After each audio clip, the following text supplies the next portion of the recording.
life is tough for those who are soft. We are tougher than life. Life is tough, sure, but I'm tougher. You're tougher than life. Than life, yeah. Life brings the heat. Talking about your special group of guys, you need people like that in your life. Hey man, I can count on that guy, you know. All the friends are friends, but you know, like, can I really count on that guy? I think the suffering really showed people how capable they really are. That's the reason why the Warrior's Way has fundamentally changed the way that I live my life. Welcome to Greg's Got You Covered. Real conversations with insurance leaders and power partners who know how to win together.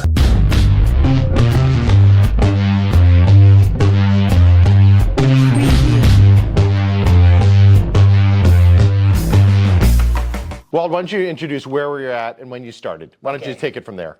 Yeah, we have Team Nogera, Boys Academy, and the Team Nogera comes from my cousin being a former UFC champion and a PRIDE champion, one of the few guys in the world who, I mean, the only heavyweight in the world to have accomplished those. So he had both? Both. In PRIDE and UFC. UFC? He's a champion, heavyweight in champion. Both division or both company or both, yeah. Associations or whatever you call it? Yeah, okay. Yeah.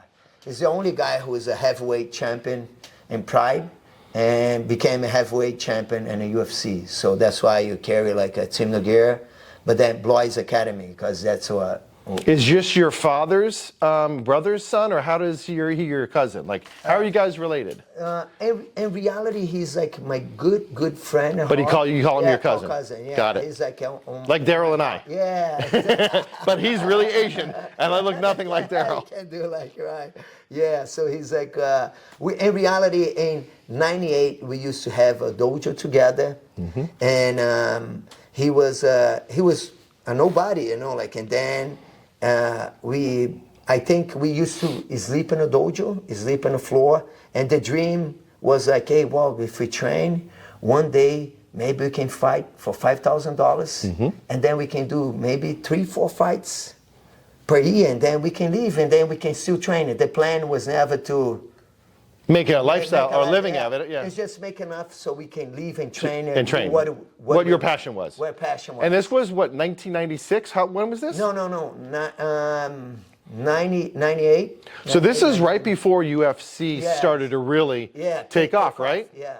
And then think like Dan Shamrock and all those guys back in the old days. Okay. Exactly. Yeah. And then we used to watch it.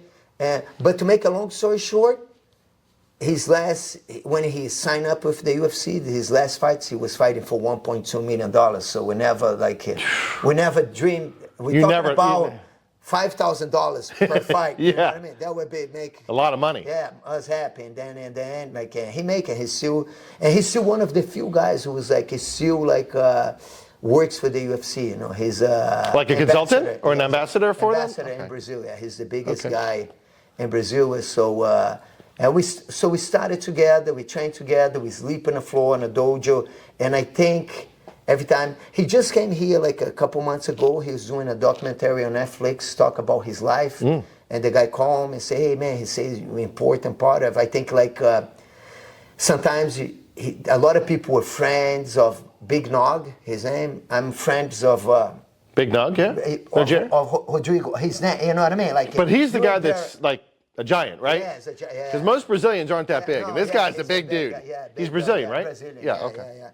So, but you created a relationship a little tighter when you go into tough times together. And I think my relationship, we didn't have money to eat sometimes, we trained, we struggled.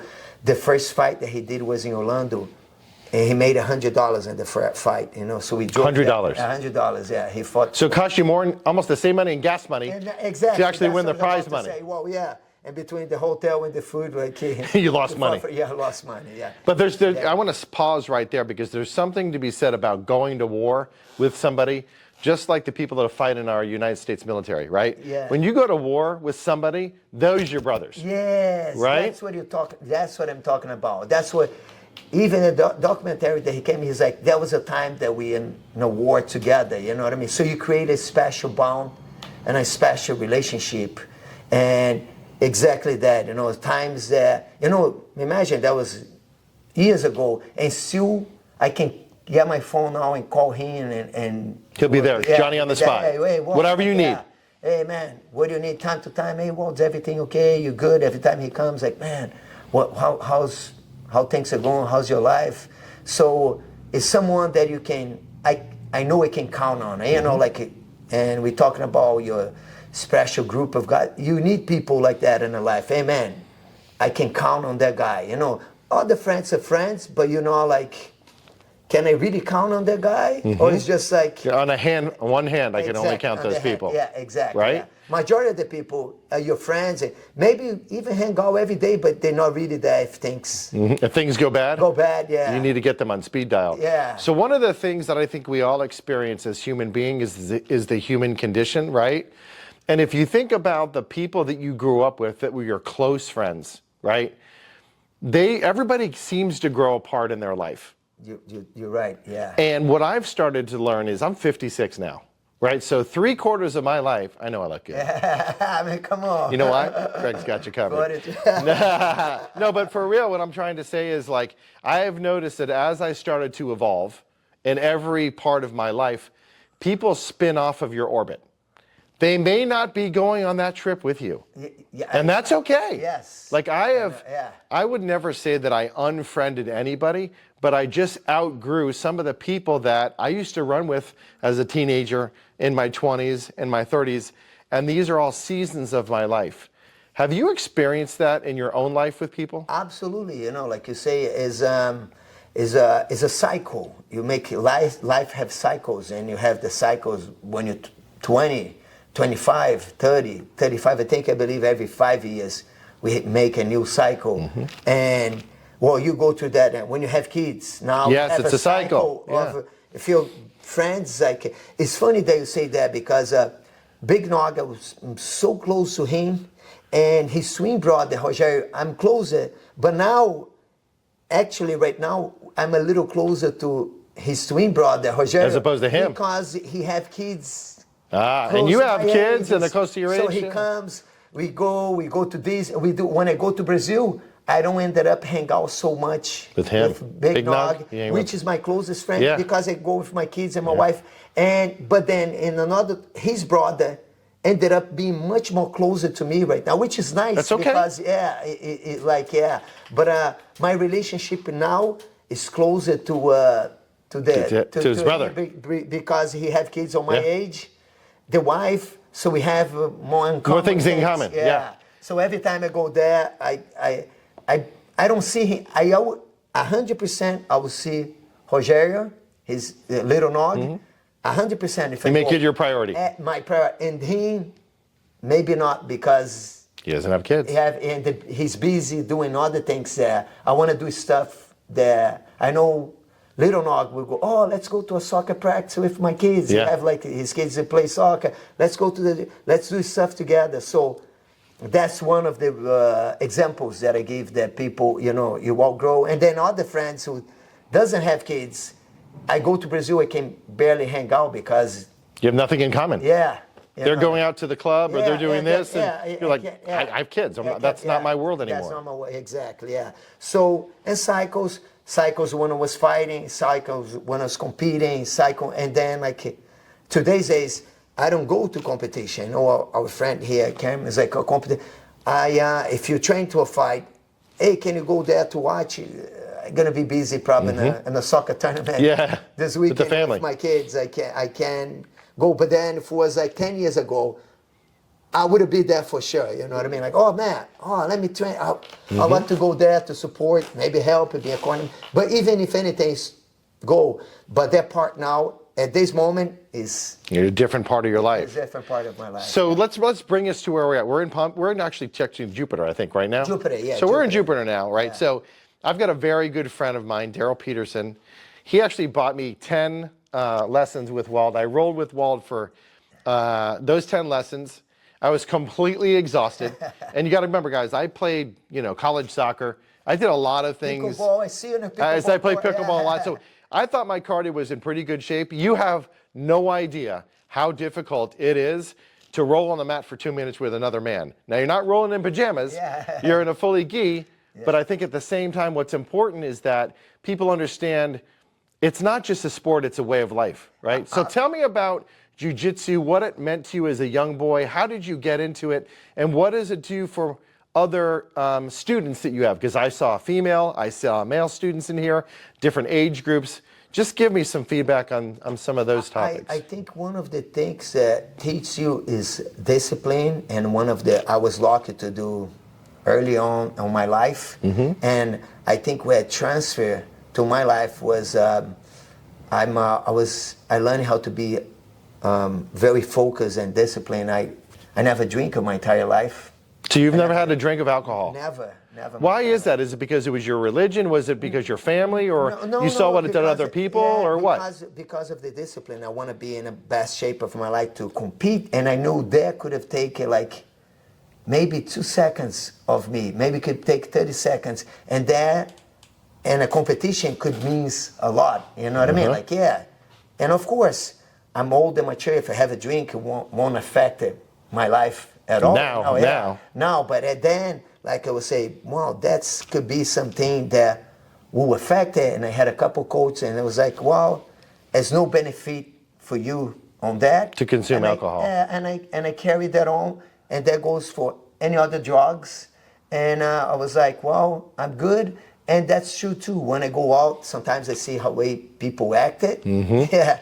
And I wasn't like that. When you're the sober one there and you see how everybody acts, acting the fool? Yeah, like you're like, man, I don't want to be like that. I don't want to be like that. And then honestly, past a point that I could have, even my wife, sometimes she had a drink, but, and then I was like, I'm not attracted to that anymore, you know what I mean? Like, but sometimes people, oh my God, how you do that? I was like, hey, how do you, if the guy never ate the chocolate, and he never misses, like... How would you know what you're missing? Yeah, like you don't know. I don't know. It's like me with broccoli.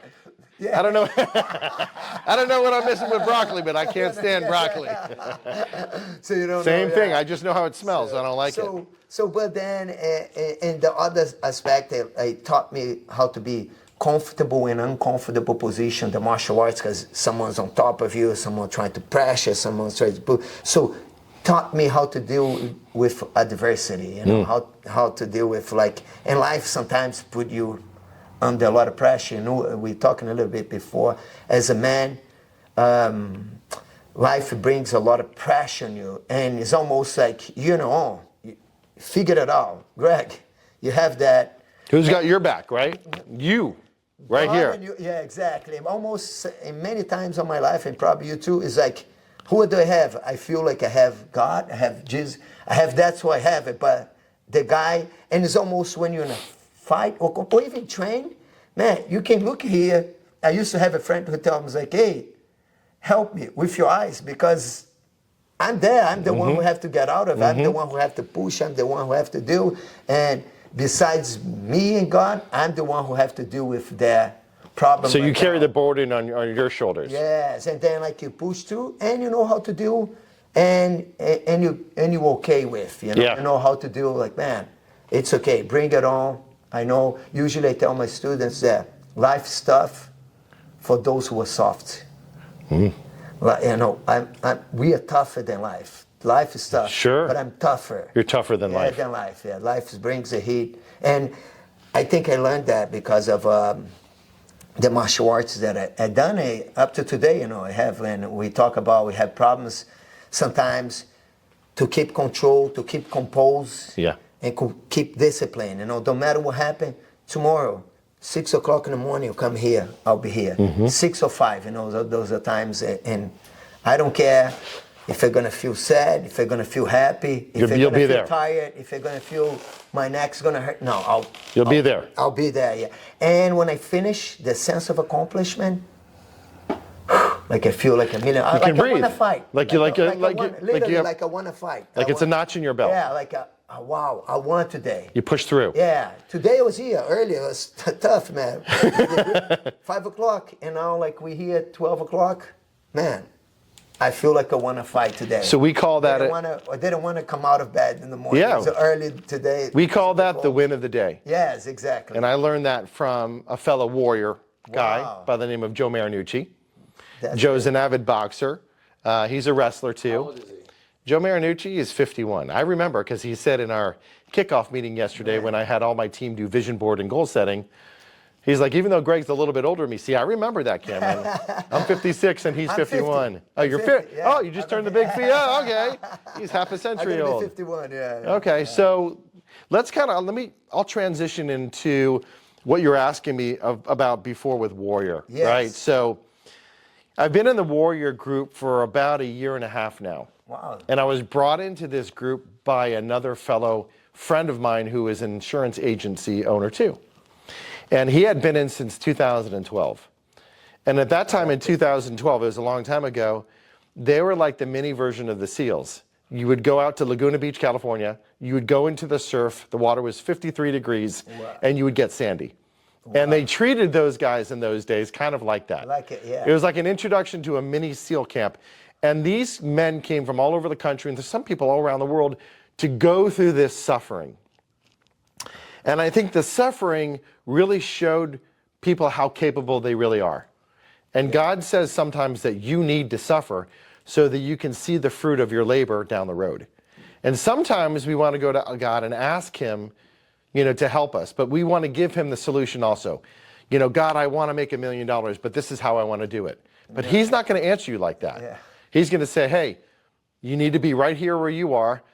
You think that you know the answer to what your question is? I built the universe. Yeah. I have all the answers here, but you might have to be patient. Or he's going to ask you to do things you might not normally do, but trust the process.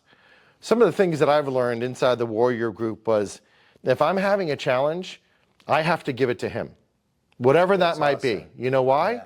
Because he's the creator of the universe. Absolutely, So if God doesn't have the answer, who does?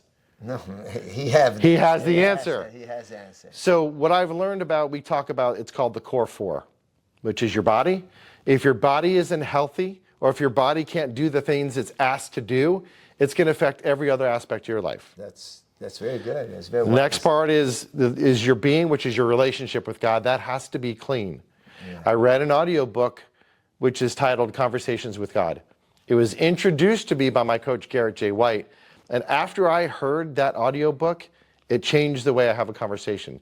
Because some of us think God has a certain voice. He shows up a certain way. But it's not a verbal communication. It might be a knowing. It might be a dream. It might be a feeling. There's a lot of different ways that God shows up in your life. For me, it was, he was knocking at the window. I just wasn't opening the window. My intuition was here. I just wasn't hearing the wind coming to fill my sails up to blow me the direction I needed to go. That's awesome. So that's how I knew how I had my connection. It was a rusty link, but I cleaned it up through Warrior. And the next part of it is the balance, which for me is probably the most difficult. It's your relationship with your partner. Because I speak German and she's speaking Portuguese. So I have no idea. We have no idea what we're saying to each other. Yeah. But that conversation, you have to be able to hold a container of space so you can listen. And my issue was I was reacting more because I'm so competitive. Like you. Yeah, we're here producing. Yeah. We want to tap somebody out. Why? Because we want to win. Yes. You want to submit somebody. Why? Because we want to win. Yeah. You want to grow your dojo. You want to win. Because you have to provide income so you can win. Yes. So men are always producing. We're always in this solving problem mode. When you met your wife, you had to sell yourself to her, right? Yes. You want to go on a date? Yeah, absolutely. You have to sell yourself to her. When you go for an interview for a job, you have to sell yourself to somebody. When I bring clients on, I have to sell them why our service is so much better than the next person's service. So that relationship and your balance with your partner is essential to living a good life. Now, it doesn't mean you have to be married. Yeah. It just means that the partnerships or relationships that you have, even with your family, has to be that special container to where you guys can speak freely and understand each other. That's crucial. And then the last part of it is your business. Without a business, you can't feed your family. Yeah, you can't feed your body or anything. You can't do anything. Yeah, anything. So what I learned through the Warrior's Way and the methodology is like, in your 20s and 30s, you're grinding. Cameron's 33. He's grinding. You and I, you're 50 now. Yeah. I'm 56. Yeah. I'm in a present stage of my life now, to where right now everything is almost automatic, and it's almost too easy. But there's still a little edge there to produce. But what happens is if we get out of the season of our life that we're in on purpose, we don't get a rhythm, we don't get the energy, or we don't get the harmony to follow what God is asking us to do. Yeah. So this group is an exclusive group. We meet every Tuesday on Zoom. We go down to a quarterly event down in Miami every quarter. And we have these calls and these conversations with men to be able to talk about things like that, that normally we wouldn't have a conversation about. I would never come to you and say, my daughter's struggling in school because of X, Y, Z. Or you and I would never have those conversations. Or my relationship with my partner, we're having sex 3 times a week. You would never share that with me because that's private. But in these groups, guys are going through so many different things that they carry right now that are so heavy, you can't even imagine it.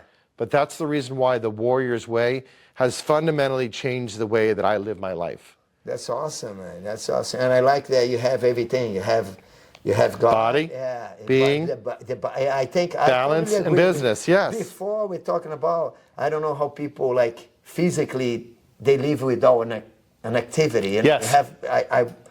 Maybe I do that since but I can't live without a physical activity, a workout, a run, and of course I do jiu-jitsu, I train boxing and all that, and then my relationship also with the Lord. God, Lord. And then our family, you know what I mean, which is your partner, and the your kids. Children, the children that you have. And then your business, because now that's what that's how you make your living. That's how you make your living. So getting on to the business aspect of it, right? So I sit at a table with a group of these men in there that are doing like 50, 100, $200 million in revenue. And I'm just taking the water bucket and pouring the water into their glass. I'm the smallest guy there. But what it does, like we just talked about your friend before. Right, Dan, right? Yeah, Dan, Humble guy, has a very high net worth, but you treat him equally as a brother. Oh, yeah. Right? Absolutely, yeah. So when you come across people, we never judge anybody because we have no idea what their story is. Oh, yeah. Where they came from, what resources they have. But when you're a genuine good person, it comes through, right? Honestly, I think I feel like the edge that I have, and I feel like the same way for you, is I'm genuine, you know what I mean? Like, hey, when I say come to train. You really want to see me. I really love that. It really changed my life. It's almost like if I say, man, Jesus says, please do your prayers. I talk, matter of fact, with many of my friends. It's not about religion, it's not about anything, but have a relationship with God, and genuine. And then I say, man, come and train jiu-jitsu, come and work out. Sometimes if I have time, let's work out. Because I know how good was for me. Mm-hmm. I wanted the same good for you. For you, yeah. So you're genuine. And like I read about once and about whatever, success. And one of the things the guy say, you have to be genuine. I was thinking, wow, when I called Daryl, like for 2 years, I used to sometimes say, hey, come and train. He's like, I don't have the time, And I was genuine, like, please come by. So much that every end of the year, he got a few guys, 1 or 2, and he get do 10 classes to my best friends because I feel like it's how much it changed my life. He wants to pay it forward. Say, I regret not to do it before, but I was like, that's okay. It's timing. God knows. God knows you have your time, Yep. like so. But I like that part they say about being genuine, and that's what I feel from you. When you're a soccer coach for my kids, like from Enzo, and then man, that guy is so real, in the world that we live today, people are not. They not always claim the way they think they are, especially in South Florida. Yeah, they know like who they. I'll ask about the story. About finish this off. We have like 7 minutes on this. Okay. Max. So what story about what? His story. I want to finish with his story. Oh, like where he came from, how he got into the. Yeah. I would love to hear that. Okay. Like kind of the whole. So bring us back. You're born in Brazil. Yeah, born in Brazil. You come from a family of what? You have siblings? I have I was raised in my house. I have 2 older brothers and 1 older sister. Okay, so you're the youngest?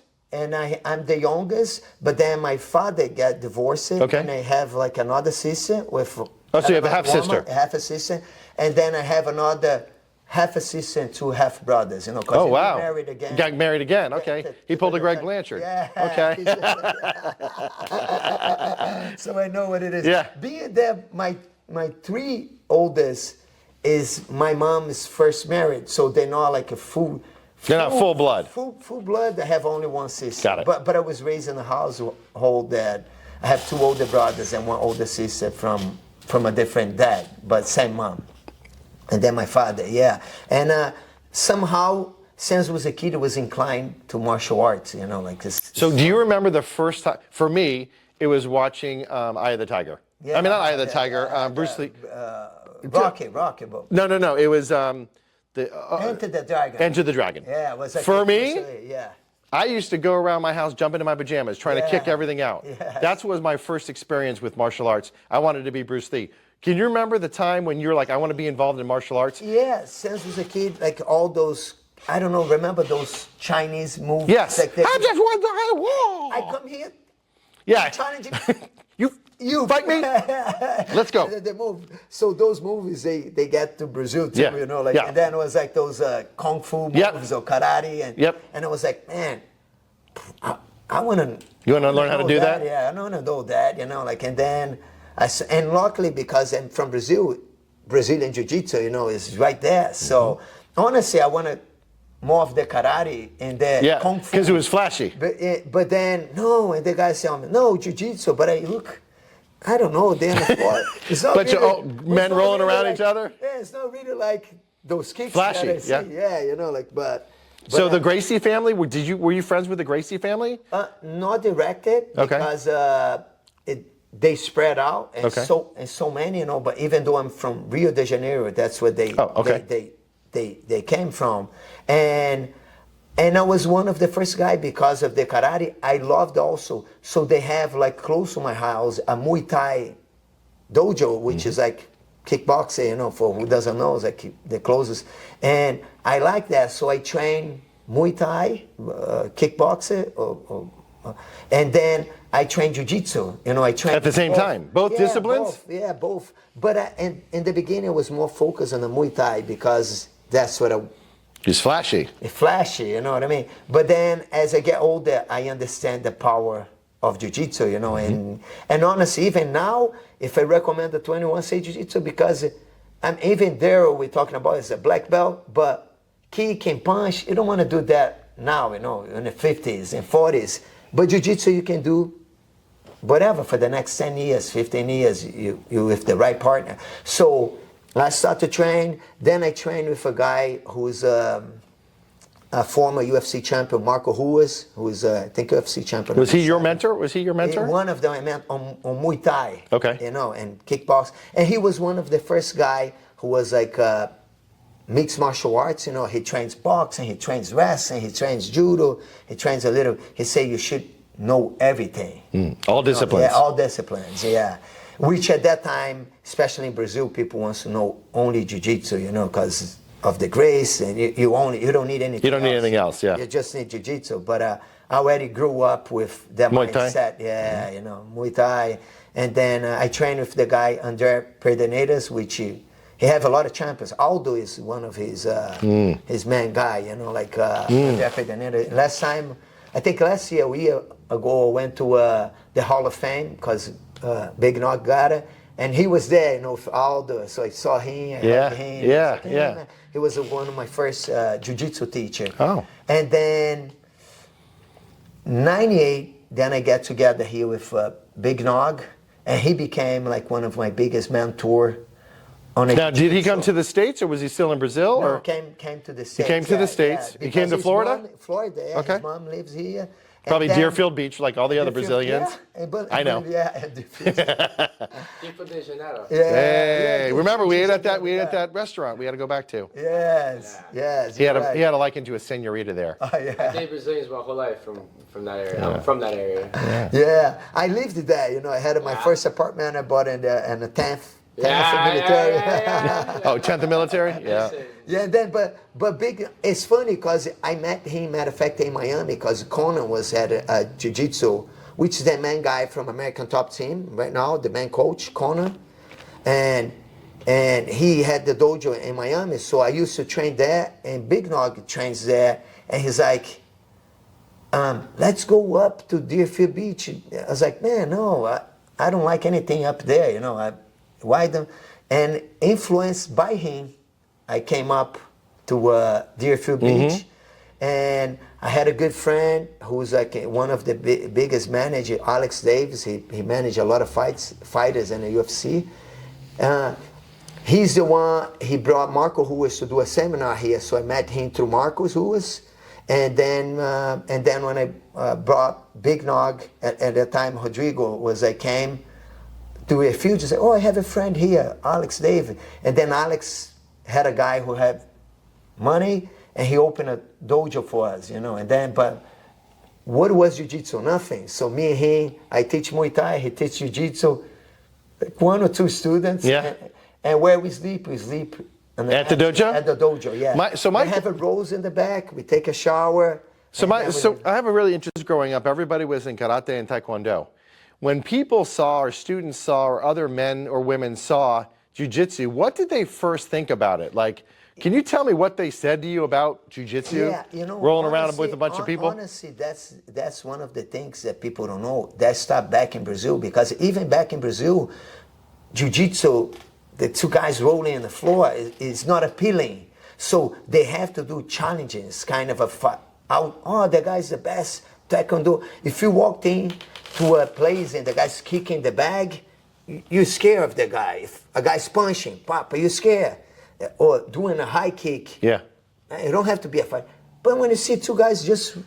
It's not intimidating. It's not intimidated. So the way that they did back in Brazil, let's challenge the karate guy, the taekwondo guy, the kung fu guy, the boxing guy.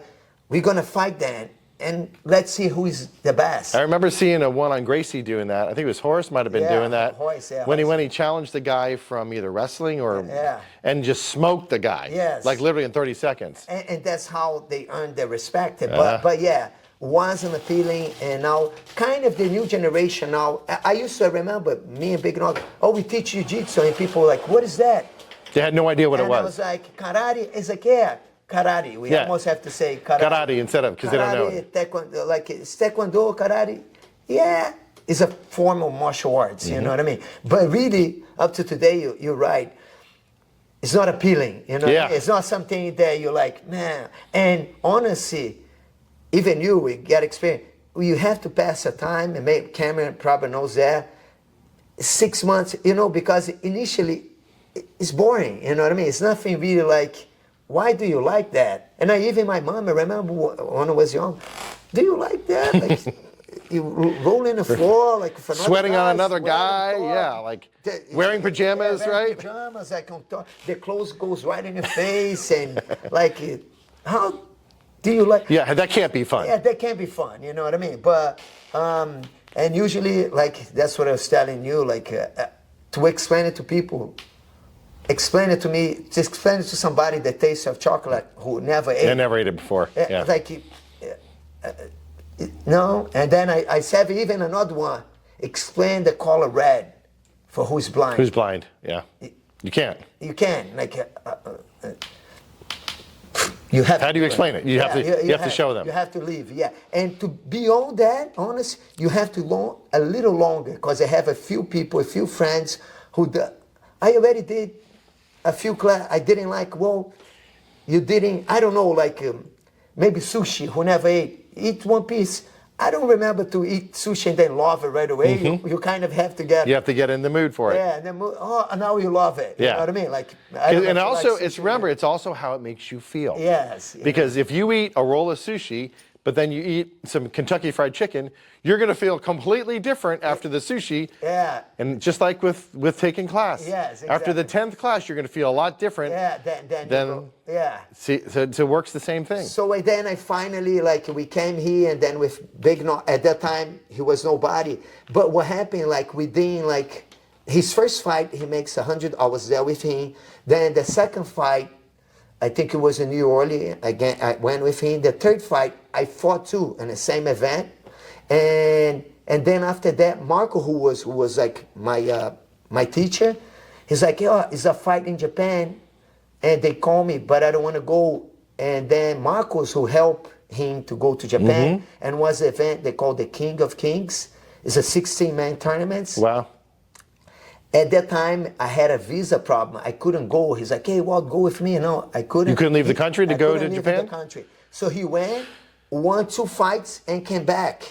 I should even do, because he called was the time that we have like how you say, answer machine. Oh, yeah. And then he left, hey, Walt, I won. It was because of the time difference in Japan. And I woke up, I saw the voice message, and he came back, we trained more. He came back and lost the final. But you guys can watch the video. I think It's on video?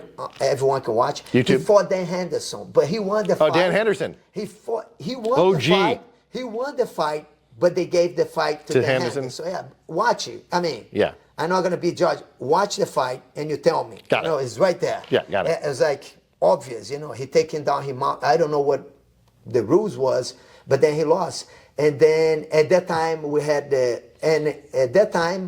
already had the dojo for 1 year or 2 years. And then Little Nog came and we all trained together. Like we're talking about the manhood. Like, man, we so together. It's just us. We can help each other. It's like we're in a war right now. You're in a war together, right. Me and you. It's your troop. We don't have Yeah. anybody.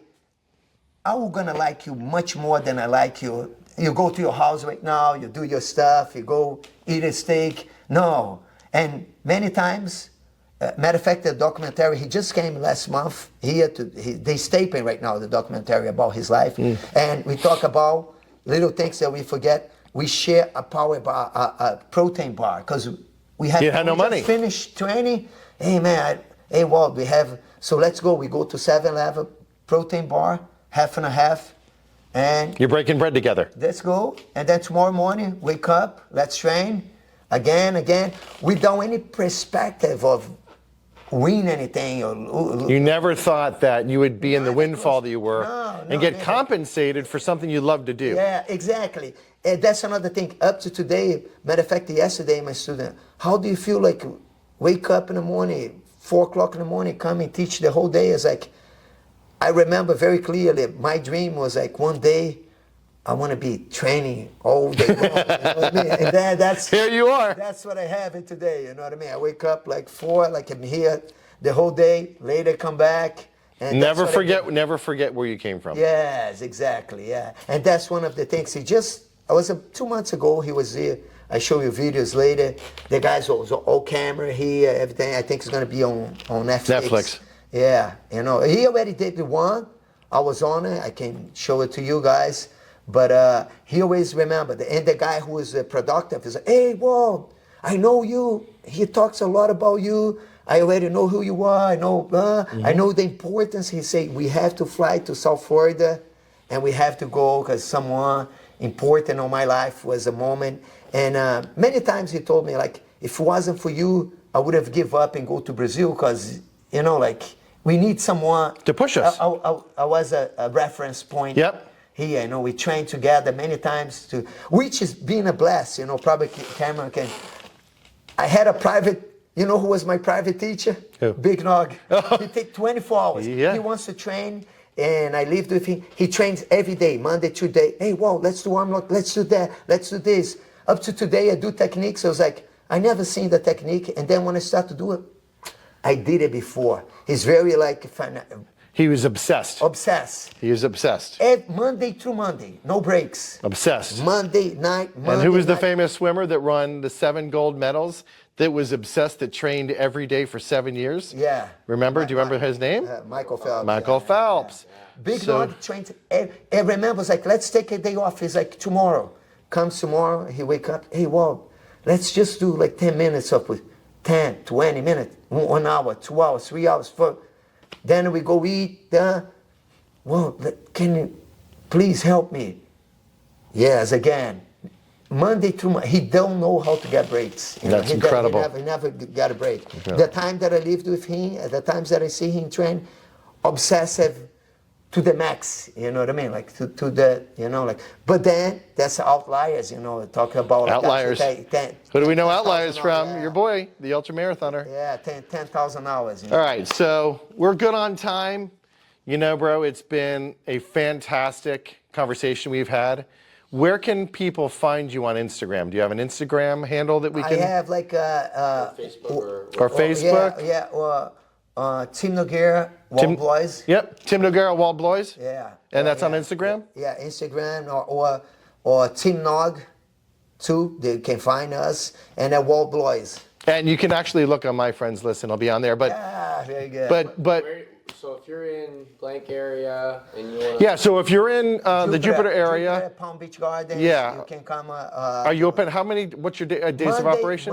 Monday through Saturday. You know, Okay. like, yeah. And is it open to the public? Do you offer classes to all ages? 3.5 years old. I Okay. have like a little campus, 3.5 to 6. Okay. And my oldest student is a lady, Sunny. She's 84 years old. Wow. So we go and then we go from private class to group class. Technically, what I teach right now is more of like a self-defense. Even though I compete before, my public now is people that do for a lifestyle. If a guy comes here, hey, I want to fight MMA, I have good friends in American Top You Team. refer them over there. Yeah, all the places. You're just at a different season right I'm now. in a season right now, lifestyle. You know, like I train a lot of executive people, the people that I train, doctors, lawyers, people that, you know, come here more for stress relief, for manhood, like you say, to have friends, to get together, from restaurant owner, businessman. That's more of the direction that I am. That's For your business. Yeah. And everybody can run their business differently, right? Yeah, exactly. Just like every other vertical that's out there, insurance might be chasing personal lines. Some people might be doing life or commercial. He happens to chase lifestyle and how to teach executives how to cope with heavy, stressful situations. And when you come into this, Matt, it's a very sacred place to be. You are grounded, and you don't think about anything else. This is almost like your church. Yes, exactly. Right? That's what it is. You know, like, Well, my brother, thank you for having us. I love you. Love you. Man. Thanks so much. Yeah, thank We'll you see for you. everything you've done for my kids before. Don't forget Hey. that. All right. We'll see you in another Coach edition Greg. of Greg's Got You Covered.